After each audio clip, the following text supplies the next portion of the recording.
رمضان كيفاش نقصوا فيه الكيلوات الزايدة، كيفاش نوصلوا للعيد في فورمة باهية، كيفاش نطيحوا معناتها من الوزن الزايد، وكيفاش نجموا نعملوا رجيم خلال الفترة هذه، كيفاش نجموا نستغلوه أحسن استغلال.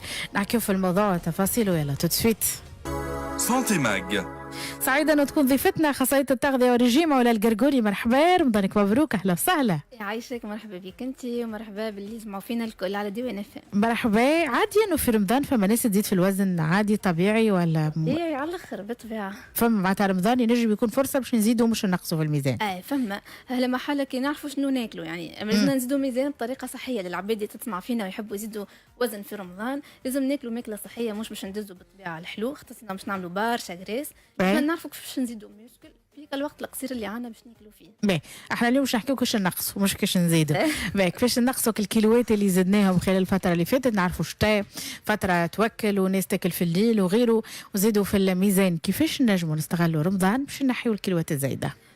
انا باش نقول باش تنجم تنحي الكيلوات الزايده نتاعك في رمضان، باش نعطيكم 4 نصائح. النصيحه الاولانيه ديما نقولها ونعودها، بربي ردوا بالكم لا تنحيوا السحور. برشا عباد اذا كان كيف يحبوا ينقصوا في الميزان ديما يقول لك اسمع انا باش نستغل رمضان برا نحي السحور او كان ناكل وجبه واحده مني هاكا نطول في عدد ساعات الصيام، ومني زاده فرد مره هاكا باقل وجبه تم ضعاف. الوغ كو هنا رانا باش نطيحوا في بياج. اذا كان انا نحيو السحور عدد ساعات الصيام باش تولي برشا، البدن باش يحس بالحرمان، باش يخرج الكورتيزول الهرمون دو ستريس، وهكاكا باش يولي البدن في عوض ما يحرق باش يولي يخزن ينقص في الميتابوليزم نتاعو. دونك اللي يحب يضعف لازم يتسحر بالطبيعه سحور صحي. القاعده الثانيه اللي باش نقولها، حاولوا انكم ما تنساوش السلطه. برشا عباد في رمضان تنساها، يتلهوا بالبريكه وبالمقلي وبالتشخشيخ وكل شيء، والسلطه ما يخليوهاش في الوجبه نتاعهم. دونك لهنا نحاولوا انه ما ننساوش هيك صحن الخضره في الطاوله، وما فيها باس حتى لو كان في السهريه ما ديتوا شويه خضره ما نقولوش لا. وفما حاجه اخرى زاده ديما نذكروا بها، الماء مفيد في رمضان، ما زمناش ننساوه، اما بربي ما تشربوش ماء في الماكله. اولا مش تحل شهيتك شويه، وثانيا الماء يحل الشهيه معناتها. واحد يبدا ياكل ويشرب ماذا به يزيد ياكل معناتها. فما اللي ساعات يقول لك والله هكا كي نشرب نشبع نقصي، اما الماء هكا تحسوا هكا العبد يقول لك ما نفطر الا ما يكون الماء معايا معناتها. دونك فما عباد اللي يشق فطروا على الماء معناتها حاجه باهيه ولا يشق فطروا على الماء باهي، اما ما تعملش برشا. خاطر اذا كان انا معدتي معبيه بالماء وباش ناكل بعديك فوقها شويه نشويات خبز ولا اللي هو في تنفخ صحيت باش يولي سكرنا سريع في ساعه ونوليو في ساعه نسمنو. دونك اللي يحب يحافظ على الوزن نتاعو ولا يحب ما يفسدش، يحاول انه ما يشربش كميات كبيره نتاع ماء في وسط الماكله. نشربوا بعد الماكله معناتها. فوالا بعد الماكله نرتاحوا على الاقل نصيف ساعه ونبداو نشربوا على رواحنا. بالطبيعه ما ننساوش روحنا في توا في رمضان. برشا عباد خاطر الدنيا مش سخونه برشا يقول لك ولا على كاس بركه وكا شربت في السهريه وكهو، ولا ديك شقيت الفطر شربت مع الماكله وبعديك نسيت روحي في الماء. كي نحكيو ماء معناتها نحسبوا كميه السوائل اللي نشربوها الكل، والا ما سي ماء كهو معناتها. والله شوف، هو الماء وحده سي 0 كالوري. اذا كان حكيتو احنا في السوجي نتاعنا نتاع العباد اللي ما تحبش تسمن تحب تضعف، السوائل الاخرين راهو ينجموا يسببوا لنا شويه مشكله، خاصه لي جو مهما كان كو سوا اندستريال والا حتى لو كان فري. على خاطر باش نعمل انا كيس جو طبيعي لازمني على الاقل 3 كعبات غله في الكيس اللي هما مرحيين وتنحاو لهم الالياف نتاعهم. دونك هنا راهو باش يرفع لك معدل السكر في الدم اللي هي ماهيش حاجه باهيه بالكل. دونك بالنسبه للاتزان باهيين، اما بالنسبه للكليبي نتاعنا لازمنا الماء وحده معناتها موجود. الاتزان اوكي نجموا نشربوهم في السهريه، اما كوميم لازم هيك نصف لتر على الاقل ماء مع الاتزان يكون موجوده. ما دمنا جبدنا على الاتزان باش نعطي استوس باهيه تعاونك باش تنقص في الوزن، اللي هي القرفه راهي عندها هيك لو بوفوار ايبوغليسيميا، تنقص معدل السكر في الدم. دونك انت كي باش تشربها في السهريه، هيك السكر اللي انت كليته في شقن الفطر ولا كعبه الحلول اللي كليتها مثلا هاكا باش تنقص من حدتها هي شويه، وهكاكا يقعد سكرك معدل وتنجم تنقص ميزان في رمضان. معناتها نعملوا القرفه اتزانه بالقرفه. نسخنوا الماء ونحطوا عود القرفه يرتاح شويه ونشربوها كي لانفيزيون. فما تنجم تزيد عليها قطره قطرتين قارص، ما تكثروش في القارص باش المعده ما توجعكمش.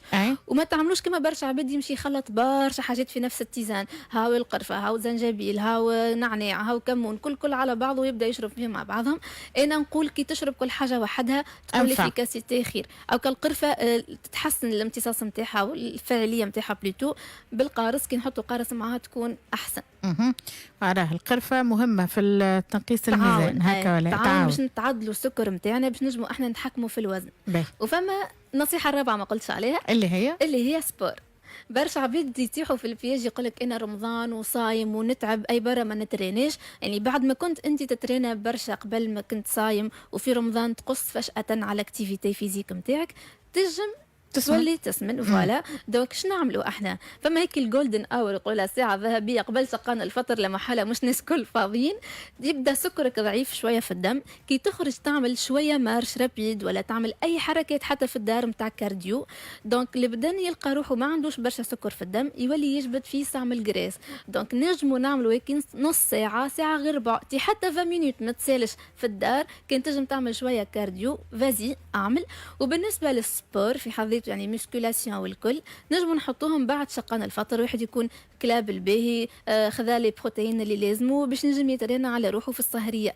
وحتى كان ما عندكش وقت باش تخرج ولا باش تمشي لسال دو سبور ولا اللي هو حتى في الدار مثال شويه كوراج هكا نشجع بعضنا ونعملوا شويه حركات في الدار. اما خاصه للي يحبوا يخسروا ميزان الكارديو هكا خفيف قبل شقان الفطر في اخر ساعه قبل المغرب. ما يخليكش تاكل بزايد معناتها كي تترينا قبل شقان الفطر ولا لا؟ نتريناو حاجه خفيفه اكزاكتومون. كي تعمل مارش هكا رابيد شويه وانت ما تعملش برشا، مش تعمل ساعه او شيء، حتى نص ساعه 20 مينوت هكا منك تحفز بدنك باش يحرق الدوره الدمويه زاد اون بلوس. قلت لي اللي يحب يضعف لازم يتسحر. شو نتسحروا؟ شنو نتسحروا؟ لازم السحور يكون متوازن ويكون ما يطلعش برشا سكر في الدم. ديما مشكلتنا فيك السكر في الدم. دونك نجموا نحطوا احنا شوفان اللي هو مصدر سكر بطيء، نجموا نحطوا زميت، نجموا نحطوا البسيسه، خبز ما فيهم سكر، فيهم سكر اما هو سكرهم بطيء. وبالطبيعه احنا باش نتحكموا في الكميات. لان نقصد لك السكر اللي نزيدوه هذا سكر الابيض باش نخلطوا به البسيسه. السكر الابيض هذاك لا. نجموا ناخذوا بودر البسيسه ونحطوا عليها شويه زيت زيتونه شويه ماء ونخلطوها ونعملوا شويه عسل من فوق، دونك هكا الجو سكري موجود. سينا تنحي العسل وتحط مثلا كعبه دقله ولا كعبه الغله اللي انت تحبها، منه جبنه سكر فيها الياف كوميم. فوالا دونك هنا مصدر سكر بطيء، شويه غله والا شويه عسل. حاولوا انكم تبعدوا على السكر الابيض. وشنو اخر نجموا نحطوا ان برودوي ليتي حليب ولا ياغورت، كان ما تحبوا مش ميسالش ماهيش مشكله كبيره. نجموا حتى نعوضوا بشويه جبن، وللي ما ياخذوش لي برودوي ليتي او مغرفه صغيرونه نتاع جلجلان على الاقل فما شويه كالسيوم في الحكايه.